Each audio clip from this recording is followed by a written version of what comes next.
Coming into this commission, the story on Mr. Chong revolved around two intelligence products. There was the May 2021 IMU and the July 2021 CSIS intelligence assessment. Well, we now know that there were not two, but at least 5 intelligence products outlining the PRC's foreign interference efforts against Mr. Chong. And they were shared with numerous recipients that include the Clerk of the Privy Council, the NSIA, the Deputy Ministers of Foreign Affairs, National Defence and Public Safety, and the Minister of Public Safety. In other words, CSIS did its job. It did its job not once, but 5 times. And yet somehow this intelligence was not seen and not acted upon. Not by the NSIA, not by the Minister of Public Safety, not by 3 deputy ministers. And the result? The result was Mr. Chong learned of this intelligence not in 2021 when it was sent by CSIS throughout the government, but in 2023 thanks only to the reporting of the Globe and Mail. And we saw the same pattern at Global Affairs. We now know that CSIS had identified PRC diplomat Zhao Wei as a candidate for expulsion as early as 2019.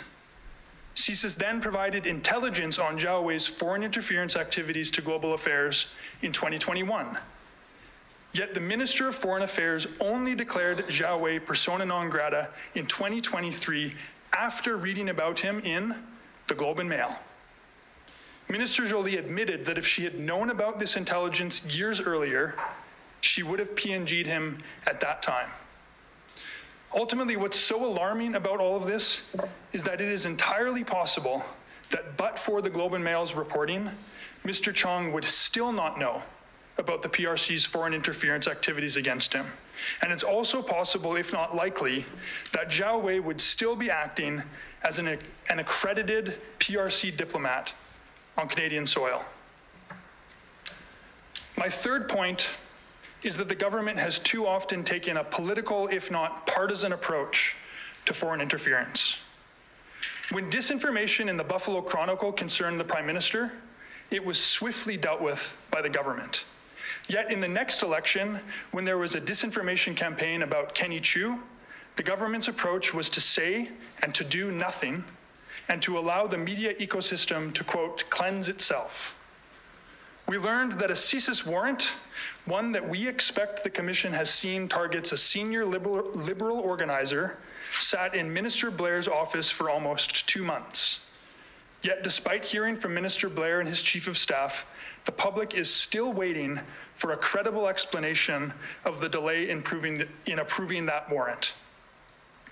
And most recently, we saw the Prime Minister use his access to classified information to launch a partisan attack in his testimony before this Commission. Making that evidence public on the last day of hearings, and therefore preventing participants from asking any other witnesses questions about it, looks more like political grandstanding than taking the work of this Commission seriously. Let me conclude on all 3 points by saying this. In his testimony, Mr. Chong called Canada a playground for foreign interference.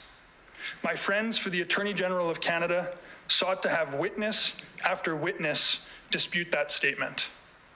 But what has Mr. Chong experienced? He has been the victim of PRC foreign interference. The flow of information on intelligence about that foreign interference was an abject and inexcusable failure. When confronted with that failure, Minister Blair and Minister Joly pointed fingers at their officials. They blamed CSIS. Ministerial responsibility, though, was nowhere to be found.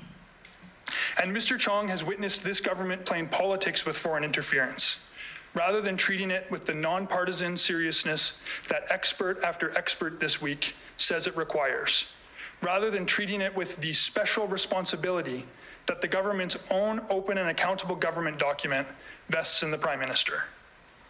Taken all together, Madam Commissioner, it is no wonder that Mr. Chong would conclude that under this government, Canada has been a foreign interference playground.